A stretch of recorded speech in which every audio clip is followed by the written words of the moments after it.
innovation usually is always criticized by the incumbents. I mean, franchising as a concept was fought back in the day when the first franchises showed up, because it was considered to be unethical for companies to bring in a proven business model and sell it to somebody to compete with the local mom and pop business. So innovation tends to get criticized, and if you look at we'll call it direct sales or multi-level marketing system as a business concept, it's brought lots of products and services to market. You still have lots of companies that are doing extremely well using that type of model. But what it does is it allows somebody who would like to be a business person to get the benefits of a business without, again, what I call the brain damage of actually building the business. Welcome to the Real Trending Podcast, where your host, Tracy Velt, managing editor of Real Trends, interviews the brightest minds in real estate. Brokerage leaders, top agents, team leaders, and industry experts share their success secrets, trends, and lessons learned navigating this ever-changing industry. Today, I interviewed Glenn Sanford, CEO of eXp Realty, and he had some fascinating things to say. eXp has grown over a 5-year period, 3,689% based on volume percentage growth. And we believe that that is the fastest growing brokerage grown organically in terms of size and volume ever in the rankings. And so we had a lot to talk to Glenn about. He shared some really exciting things about where they see themselves next. He answered the multi-level marketing question that everyone seems to have, and he offered some really exciting insight into the real estate market and what's next on the horizon for brokerages. So sit back and enjoy the listen. This is Tracy Velt, managing editor for Real Trends. Today, you'll be listening to an exclusive interview with Glenn Sanford, CEO of eXp World Holdings. After starting his real estate career in 2002, Glenn quickly built a team and within 4 years closed over $60 million in real estate, mostly through online lead generation. In 2008, he founded eXp as a cloud-based brokerage that uses 3D avatar-based online office to collaborate and communicate while abandoning the physical bricks and mortar offices normally associated with real estate brokerage. Between 2016 and 2020, eXp has seen growth of 3,689% based on volume percentage growth in the Real Trends 500. Over a 5-year period, we think eXp is the fastest growing brokerage grown organically in terms of total size and volume ever in the rankings. So welcome, Glenn.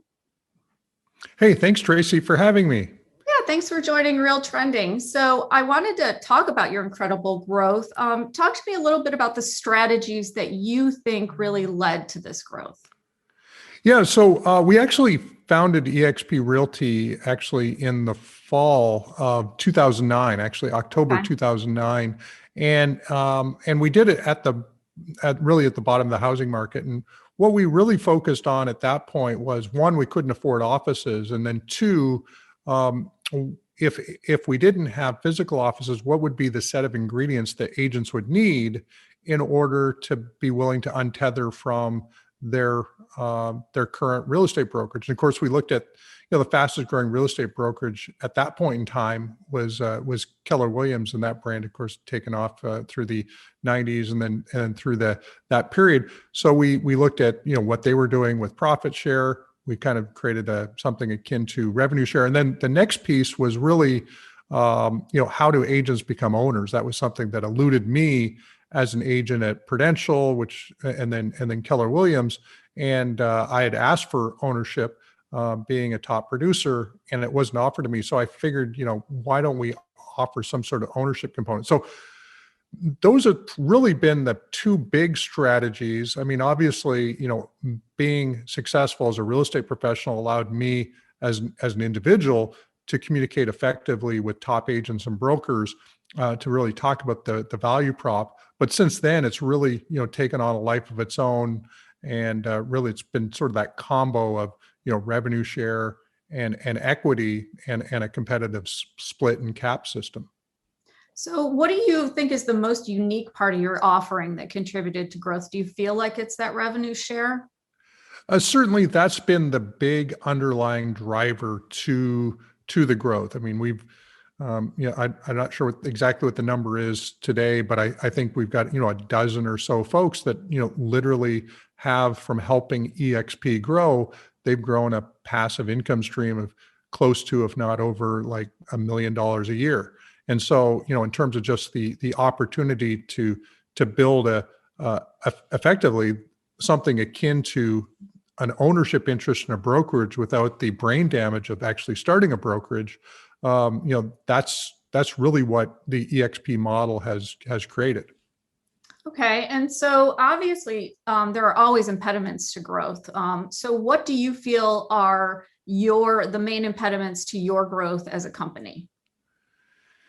Yeah.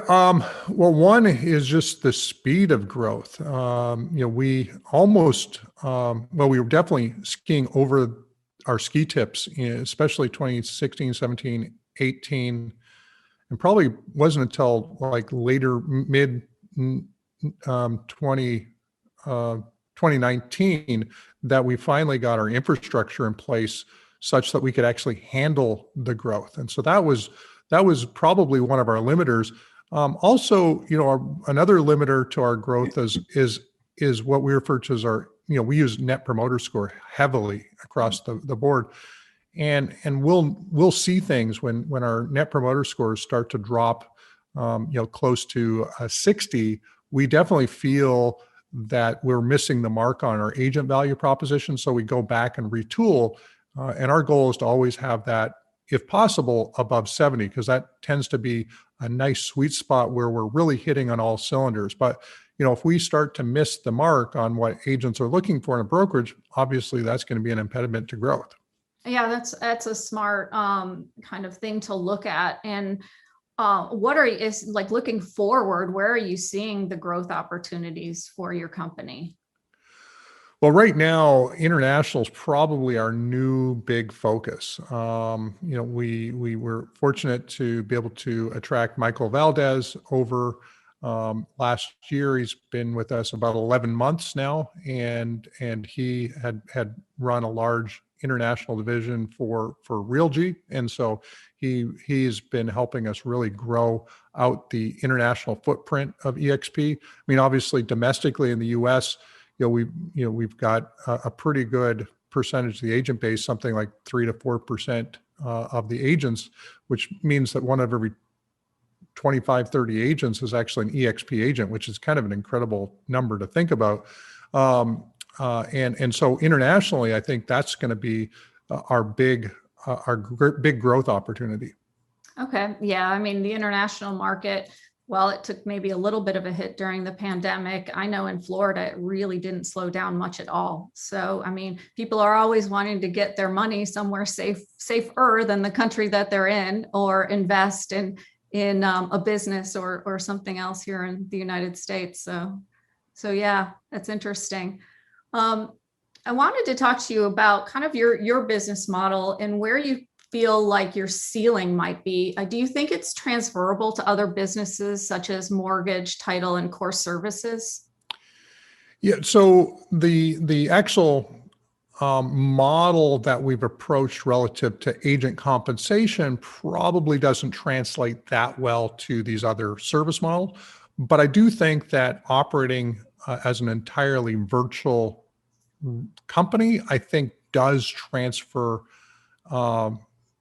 significantly. So when we look at, I was just visiting with a pretty significant lender earlier this week, and so I was in his offices, and he said because of COVID, all the back office processing is being done by people at home, not something that he ever expected. And so he would expected to add some additional floors in the building that he had, and now he's considering maybe becoming a more virtual organization as a lender. And I think that I've done personally two or three closings where I never went to a title and escrow office to actually do the signings. So that's for me personally, buying and selling property. So, the fact is that I think that you're going to be able to virtualize most of these businesses, which does change the economic backdrop of what it costs to actually run these businesses. So I do think that that definitely translates. And where do you see that fitting into your company? Is that a 5-year plan, a 2-year plan, something that you're looking at to implement right away? Yeah. So, as a lot of real estate brokerages that have went and tried to do mortgage and title and build those relationships, those aren't the easiest relationships to build and actually get consumption from an agent perspective. They've already got in market relationships with lenders and title and escrow companies. But we do actually have a mortgage JV that we've been working on for a couple of years. We've got a title and escrow JV that that's getting some traction in quite a number of states now, called Silverline Title and Escrow. So, one, we've got it in place. I think it's iterative until we actually get it right. We don't have it near what it needs to be truly effective. But I think that, now that we're building out a national real estate portal under exprealty.com, we can start to, I'll say, condition or market some of these services through the portal. And we're thinking about that, later on this year going into 2022.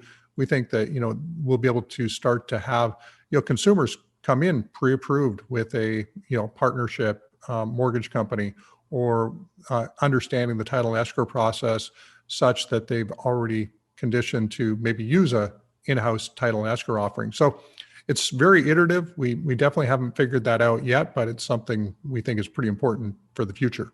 Okay. Talk to me a little bit about the portal.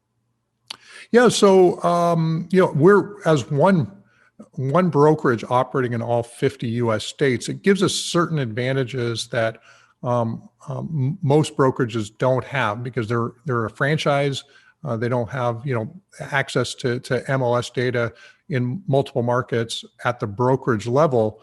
So for us, we think that we have the opportunity to build a platform that would have, the types of rich data that you would find on a Realtor.com, a Redfin, and a Zillow, and because of that nationwide footprint. And so as we think about, what does that look like, we think about some consumer tools. We bought a company a few years ago called Show Me Now, which is really an Uber style showing service. And so we're thinking about how that can be incorporated into a portal. We've got some other technologies that were developed actually by the folks at Showcase IDX. We bought them last year.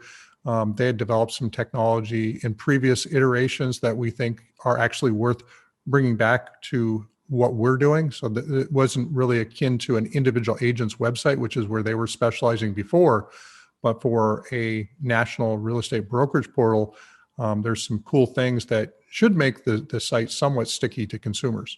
Okay. And so knowing that, who do you really look at as your big competition?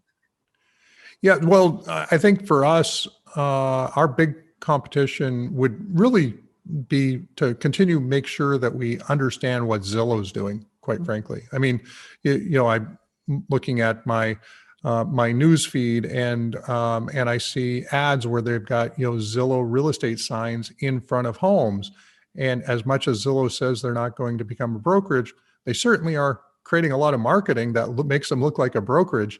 So, I think that, between what they're doing in the iBuyer side, and of course we've got an offering called Express Offers, which is our version of an iBuyer without taking the balance sheet risk. So we've partnered with hundreds of local buyers and local markets to actually make offers on properties that are submitted through that platform. But more importantly, it helps with listing lead generation for agents, so they can actually drive traffic to actually create listing leads for, if 1 out of 30 leads goes to an iBuyer, that means they've got 29 leads to potentially, fully market as a listing. So, so just looking at primarily at the moves that Zillow makes, I think they are the company that ultimately is going to make the big changes. We do have to pay attention to the real estate brokerage backdrop, but because we're so innovative in such a way that I think a lot of the franchise systems just can't match, because their franchise systems were built in the 70s, 80s, 90s, pre-internet, and their franchise agreements don't allow them to pivot as much as they would like.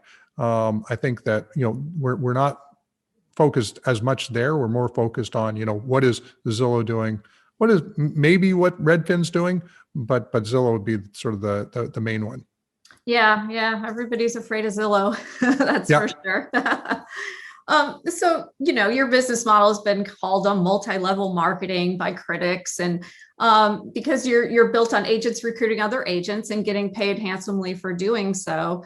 So obviously it's a creative revenue sharing model that's a unique twist on the Keller model, which you had mentioned earlier. They also say that if agents, all they do is spend time recruiting other agents, they don't spend time selling real estate. Clearly that's not the case, but what do you say to your critics about that? Yeah. One, I mean, innovation usually is always criticized by the incumbents. I mean, that's, franchising as a concept was fought back in the day when, the first franchises showed up, because it was considered to be unethical for, companies to bring in a proven business model and sell it to somebody to compete with, the local mom and pop business. So, innovation tends to get criticized. And if you look at, we'll call it direct sales or multi-level marketing system as a business concept, it's brought lots of products and services to market. You still have lots of companies that are doing extremely well using that type of model. But what it does is it allows somebody who would like to be a business person to get the benefits of a business without, again, what I call the brain damage of actually building the business. And so it simplifies the process, just like franchising originally simplified the process of starting a business. Direct sales or multi-level marketing structures simplifies the business of just being in business. So it's really just solving a challenge for real estate professionals to effectively have an interest in a brokerage without, having to spend tens of thousands or hundreds of thousands of dollars doing it.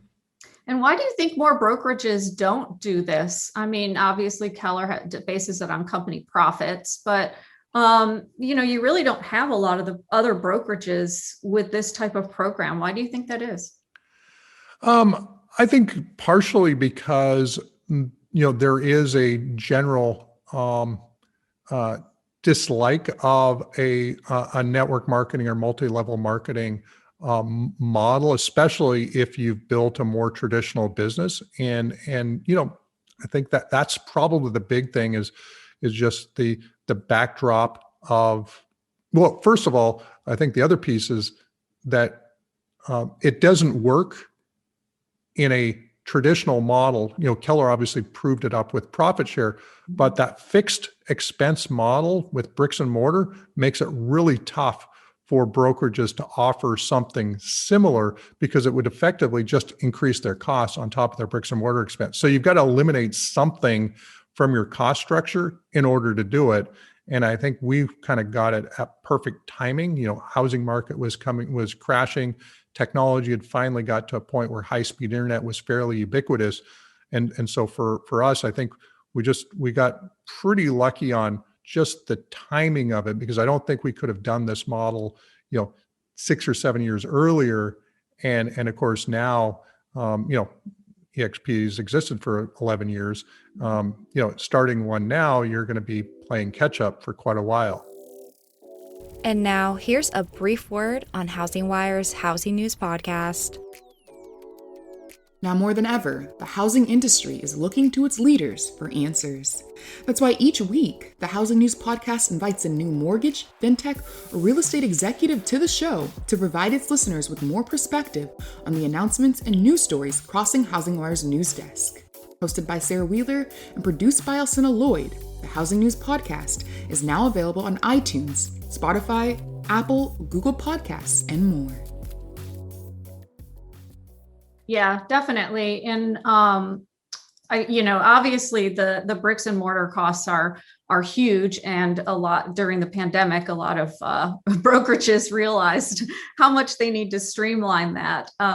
And a lot of people would say that's your secret sauce, that your operational savings, because you're a virtual brokerage, is why that's your hidden strength or why you're so profitable. But I think it's more than that. So what do you say about that? Well, the ability to leverage talent across a larger group of agents is pretty incredible as well. We've invested heavily in personal development. We bought Tom Hopkins, who was a sales trainer. We bought the exclusive worldwide rights to all of his real estate training. He's retiring, so we bought all of that. Today, actually, a little bit later today, I'm doing a one-on-one conversation with Grant Cardone. We just brought him in to do a bunch of sales training and personal development work for just real estate professionals. So we're kind of reaching into some other spaces to bring some really unique people into our ecosystem. And because of our virtual nature of being able to engage with our agents at a very high level, our agents and brokers are some of the most connected culturally, and you've probably seen this yourself, that, for a company that has no offices, our agents, sing from the same songbook. We all are trying to build the same company together. We're engaging in a pretty unique way, and then bringing in, and we're investing in our agents heavily. We bought Success Magazine just recently, and we've been shipping that to our agents for 2.5 years. And creating somewhat of a moat. I think Keller Williams did a great job of developing a personal and training moat for Keller Williams. And I think that for us, we said Success Magazine represents something akin to that, and just continue to lean in and build agents in a way that again gives them certain mental and emotional advantages in the marketplace. So how are you able to scale those relationships all virtual? Because it seems like you're doing a really good job with that. But I know a lot of brokers really struggle with that, even within their own brokerage. So what are your secrets to scaling kind of the relationships and the culture? Well, one, we corporately haven't bought a brokerage since probably, I think the last time we bought a brokerage was probably 2014. So it's been a while. And so everybody that is with eXp chose to be here. And I think that that's a really important distinction versus, a lot of the acquisitions and then the trying to pull cultures together. I think, I hear anecdotally that, Compass struggles with, the fact that they bought, multiple brokerages, say in San Francisco, and the brokers don't even really talk to each other office to office because they don't actually feel like they're part of the same company. And so I think just the fact that all of our agents self-selected in allows us to really have a culture that is pretty aligned. And so for us, we've really said, we're not acquiring anybody. If agents want to be here, that's awesome. We want to support them. And they're buying into, what eXp is the day they join. So I think that's a pretty important distinction between sort of the way mergers and acquisitions and the way brokerages have grown historically. Yeah, that's interesting. So with a crystal ball, what do you see as the next for real estate brokerage and for the market? Yeah, I think the real estate brokerage does continue to get more and more virtual, and not just because of the pandemic. I think that just technology just makes communication, collaboration more efficient, whether it be agent to consumer, agent to agent, agent to brokerage. I think there's an element of big data that's, some of the stuff we've been talking about for years. I think we're going to start to see, and by 2022, we're going to see some really interesting automations in the real estate brokerage space. I mean, we're working on some stuff that I think is pretty interesting in terms of, compliance and transaction management and how to streamline that. But I think that can go into so many different parts of the business. I do think that AI is a really significant changer in what we're doing as agents and brokers. I mean, you look at even just when you write something with Gmail, or you're using Google Docs. I mean, our stuff's getting written half the time for us. I mean, all we have to do is just start typing in a word, and it gives us a whole sentence, and we push tab, and it's like, that sounds pretty good.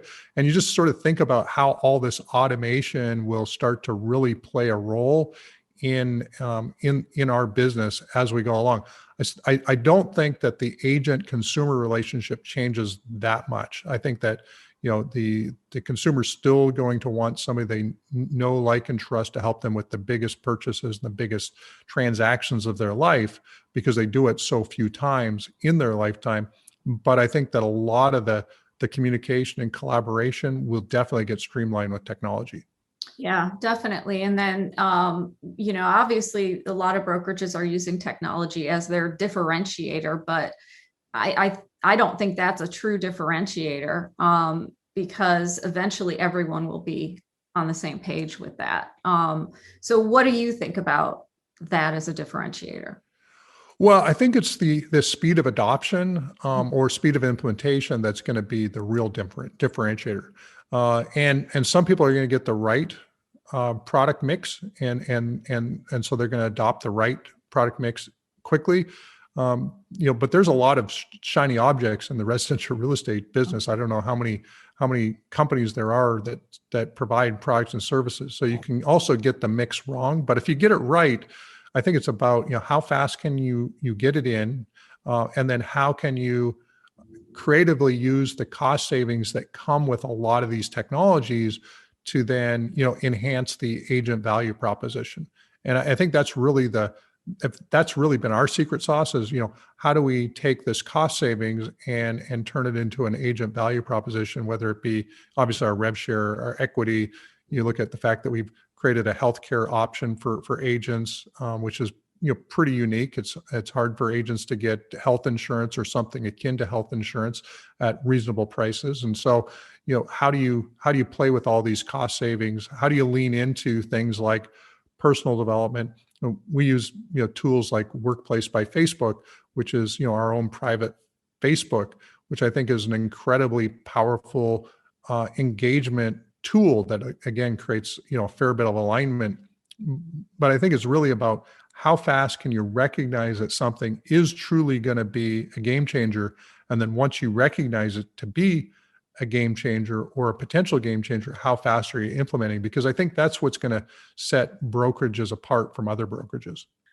So I want to get a little personal with your business career. What is your greatest aha moment? Kind of the moment you were like, that's what I need to be doing, or that's what it's all about, or this is the way we can do things and change the industry, or maybe it was more of a personal aha moment that you had.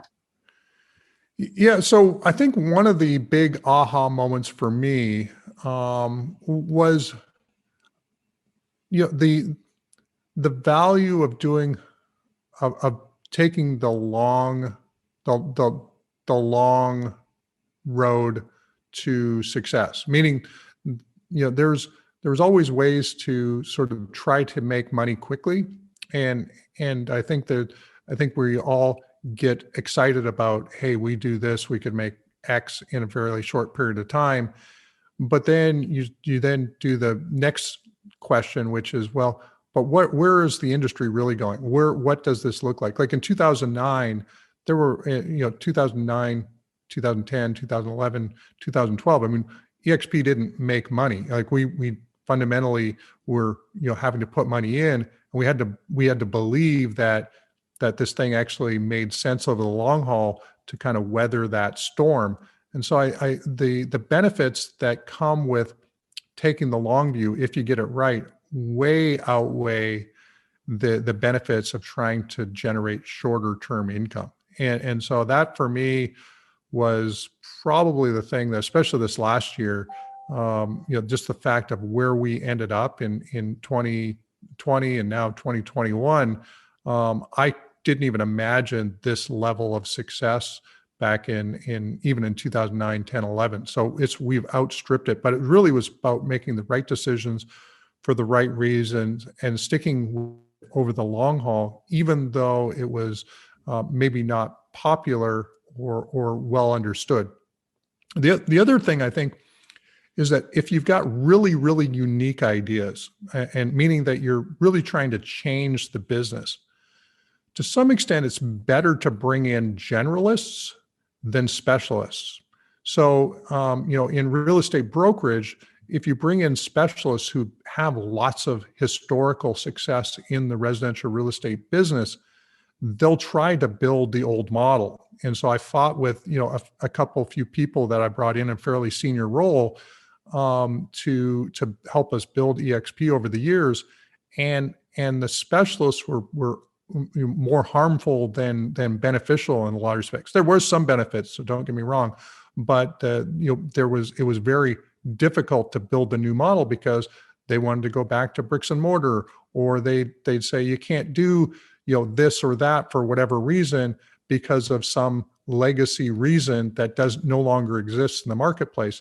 Whereas when you bring in a generalist who doesn't have as deep of domain expertise, they're willing to learn the new model, and so that for me was something that I learned along the way that there are places for specialists, and there's definitely places when you're doing new ideas for generalists.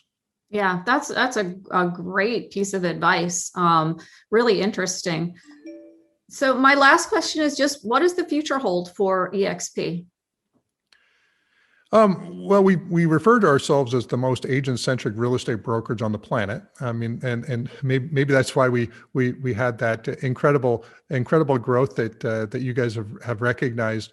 And if we think about that, then internationally, it means that we've got a lot of room to grow. There's 1.5 million realtors in the United States. It's probably something akin to 20 million real estate professionals around the world.